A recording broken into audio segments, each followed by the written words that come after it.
പത്തനംതിട്ട തിരുവല്ലയ്ക്കടുത്ത് മീന്തലക്കര. അവിടെ തഴച്ചു വളർന്നു നിൽക്കുന്ന കൊക്കോ മരങ്ങൾക്കിടയിൽ ഒറ്റപ്പെട്ടു നിൽക്കുന്ന ഒരു വീടുണ്ട്. കരിക്കൻ വില്ല. പ്രവാസികളായിരുന്ന KC ജോർജും ഭാര്യ റേച്ചൽ എന്ന കുഞ്ഞമ്മയുമാണ് ഈ വീട്ടിലെ താമസക്കാർ. 44 വർഷങ്ങൾക്ക് മുമ്പ് ഒരു പ്രഭാതം ജോലിക്കാരി ഗൗരി 6 മണിയോടെ കരിക്കൻ വില്ലയിലെത്തി. അവർക്ക് കയറാൻ വേണ്ടി വീടിന്റെ അടുക്കള വാതിൽ എന്നും തുറന്നിടാറുണ്ടായിരുന്നു. എന്നാൽ അന്ന് അടുക്കള വാതിൽ തുറന്നിരുന്നില്ല. ഗൗരി സംശയത്തോടെ വീടിന്റെ മുൻവശത്ത് വന്നു. വീട്ടിനുള്ളിലെയും പുറത്തെയും ലൈറ്റുകൾ തെളിഞ്ഞു കിടക്കുന്നു. മുൻവശത്തെ വാതിലാകട്ടെ അടച്ചിട്ടുമില്ല. അവർ വാതിൽ തുറന്ന് അകത്ത് കയറി നോക്കിയതും ഞെട്ടിപ്പോയി. ജോർജ് ചായനും കുഞ്ഞമ്മയും കുത്തേറ്റ് കൊല്ലപ്പെട്ട് കിടക്കുന്നു. ചെങ്ങന്നൂർ ASP സിബി മാത്യൂസും സംഘവും അന്വേഷണം ആരംഭിച്ചു. സ്വീകരണ മുറിയിൽ സോഫയുടെ അടുത്തായി കാർപ്പറ്റിലാണ് ജോർജിന്റെ മൃതദേഹം കിടന്നത്. ദേഹമാസകലം 15ഓളം കുത്തുകൾ ഉണ്ടായിരുന്നു. ജോർജ് ധരിക്കാറുള്ള 15 പവന്റെ മാലയും നഷ്ടപ്പെട്ടിട്ടുണ്ട്. ഡൈനിങ് ഹാളിൽ നിന്നും അടുക്കളയിലേക്ക് കടക്കുന്ന ഇടനാഴിയിലാണ് കുഞ്ഞമ്മയുടെ മൃതദേഹം കിടന്നിരുന്നത്. വയറിൽ കറിക്കത്തി കുത്തിയിറക്കിയിട്ടുണ്ടായിരുന്നു. തലയിലും മുറിവുണ്ട്. സമീപത്ത് ഒരു കുപ്പി പൊട്ടിക്കിടപ്പുണ്ടായിരുന്നു. ആ കുപ്പി വെച്ച് തലയ്ക്കടിച്ചിട്ടുണ്ടെന്ന് വ്യക്തമാണ്. കുഞ്ഞമ്മയുടെ ദേഹത്തുണ്ടായിരുന്ന സ്വർണ്ണാഭരണങ്ങൾ നഷ്ടപ്പെട്ടിരുന്നു.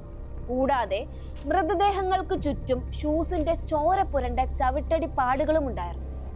വീട്ടിലെ എല്ലാ ഷെൽഫുകളും തുറന്ന് സാധനങ്ങളെല്ലാം വലിച്ചു മാറിയിട്ട നിലയിലുമായിരുന്നു. കിടപ്പുമുറിയിലെ സേഫും കുത്തി പൊളിച്ചിട്ടുണ്ട്. അത് കാലിയായിരുന്നു. പണവും ആഭരണങ്ങളും വീട്ടിലെ ഒരു ടേപ്പ് റെക്കോർഡറും എല്ലാം നഷ്ടപ്പെട്ടിരിക്കുന്നു. ഡൈനിങ് ടേബിളിൽ 4 ചായ ഗ്ലാസുകൾ ഇരിപ്പുണ്ടായിരുന്നു. ചായ പകുതി കുടിച്ചിട്ടുണ്ട്. ഏതാനും പാത്രങ്ങളിൽ പലഹാരങ്ങളും വിളമ്പി വെച്ചിരിക്കുന്നു. തലേ ദിവസം 4 അതിഥികൾ വീട്ടിൽ വന്നിട്ടുണ്ടെന്ന് വ്യക്തം. വീട്ടിലേക്ക് വരുന്ന വഴിയിൽ മണ്ണിൽ കാറിന്റെ ടയർ മാർക്ക് കാണാം. ജോലിക്കാരി ഗൗരിയെ ചോദ്യം ചെയ്തപ്പോൾ അവർ പറഞ്ഞു, വൈകിട്ട് തിരിച്ചു പോകാൻ നേരം ഏതാനും പേർ കാറിൽ വീട്ടിൽ വന്നിട്ടുണ്ടായിരുന്നു. മദ്രാസിലെ മോനും കൂട്ടുകാരുമാണെന്നാണ് കൊച്ചമ്മ പറഞ്ഞത്. അവർക്ക് ചായ ഉണ്ടാക്കാൻ ആവശ്യപ്പെട്ടെങ്കിലും താൻ തന്നെ ഉണ്ടാക്കിക്കൊള്ളാമെന്ന് പറഞ്ഞ് കൊച്ചമ്മ തന്നെ പോകാൻ അനുവദിക്കുകയായിരുന്നു. വിദേശത്തായിരുന്ന ജോർജും ഭാര്യയും ബന്ധുക്കളുമായി അത്ര അടുപ്പത്തിലായിരുന്നില്ല. അതുകൊണ്ട് തന്നെ സാധാരണ ആ വീട്ടിലേക്ക് ആരും വരാറുമില്ല. ചില ദിവസങ്ങളിൽ വീടിന്റെ ഗേറ്റ് പോലും തുറക്കില്ല. അങ്ങനെയിരിക്കെ ആ ദമ്പതികളെ കൊലപ്പെടുത്താൻ ആ സന്ധ്യാനേരത്ത് കയറി വന്ന മദ്രാസിലെ മോൻ ആരാണ്?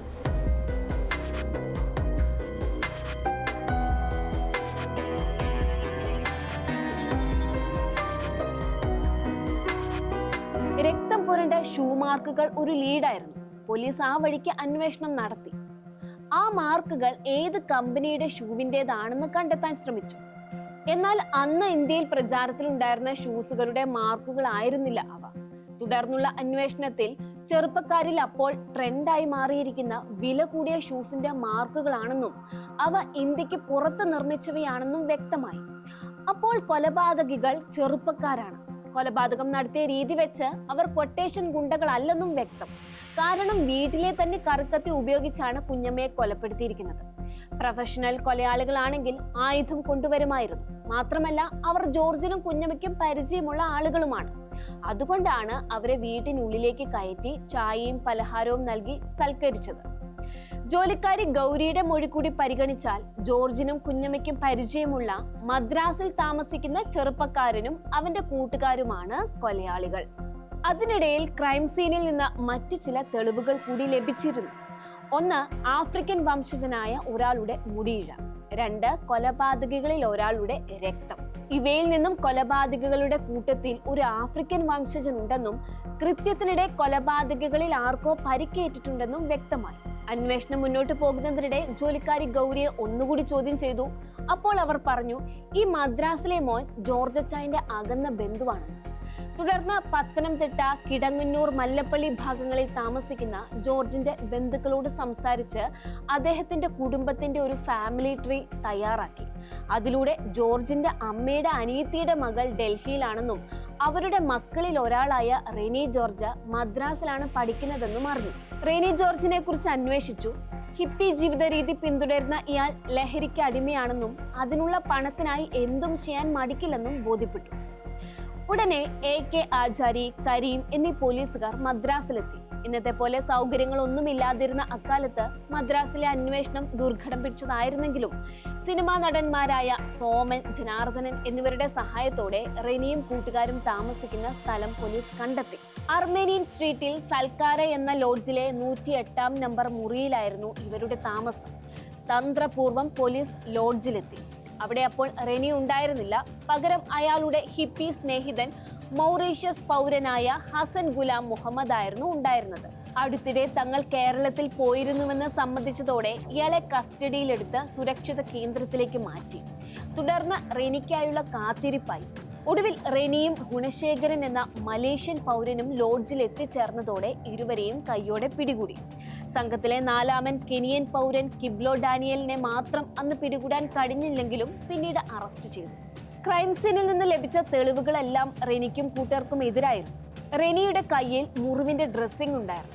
അത് കൊലപാതകത്തിനിടെ കത്തികൊണ്ട് മുറിഞ്ഞതാണെന്ന് വ്യക്തമായി. ക്രൈം സീനിൽ നിന്ന് ലഭിച്ച 3-ാമത്തെ രക്തവും റെനിയുടേതായിരുന്നു. ഷൂസിന്റെ പ്രിന്റുകളും പ്രതികളുടേതുമായി യോജിച്ചു.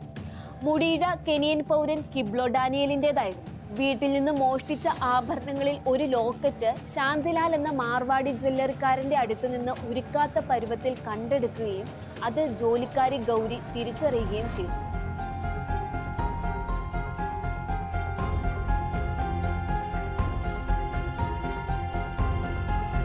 ലഹരിക്കുള്ള പണത്തിനു വേണ്ടിയായിരുന്നു കൊലപാതകം. വീട്ടിലെത്തി ചായ കുടിച്ച ശേഷം ഇവർ കുഞ്ഞമ്മയോട് ഒരു കുപ്പി വെള്ളം ആവശ്യപ്പെട്ടു. കുഞ്ഞമ്മ വെള്ളമെടുക്കാനായി പോയപ്പോൾ ജോർജിനെ പിടിച്ചു വെച്ച് പേന കത്തികൊണ്ട് കുത്തി. കുപ്പിവെള്ളവുമായി എത്തിയ കുഞ്ഞമ്മയെ കുപ്പി പിടിച്ചു വാങ്ങി തലക്കടിച്ചു വീഴ്ത്തി കറിക്കത്തി കൊണ്ട് 2 തവണ കുത്തി. അത് കണ്ട് ശബ്ദമുണ്ടാക്കിയ ജോർജിനെ മരിക്കുന്നത് വരെ തുടരെ കുത്തി. ഗൗരി ഉണ്ടായിരുന്നെങ്കിൽ അവരെയും കൊല്ലുമായിരുന്നുവെന്നാണ് പ്രതികൾ പറഞ്ഞത്. വിചാരണയ്ക്ക് ശേഷം 4 പ്രതികളെയും കോട്ടയം സെഷൻസ് കോടതി ജീവപര്യന്തം തടവിന് വിധിച്ചു. ശിക്ഷ കഴിഞ്ഞ് പുറത്തിറങ്ങിയ റെനി മാനസാന്തരപ്പെട്ട് സുവിശേഷ മാർഗത്തിലേക്കും തിരിഞ്ഞു. രക്തം പുരണ്ട ഷൂസിന്റെ അടയാളം, വീട്ടുജോലിക്കാരിയുടെ മൊഴിയിലെ വാചകം. കോളിളക്കം സൃഷ്ടിച്ച കരിക്കൻ വില്ല കൊലക്കേസിലെ പ്രതികളെ കണ്ടെത്താൻ പോലീസിന് വേണ്ടി വന്നത് വെറും 10 ദിവസങ്ങൾ മാത്രം.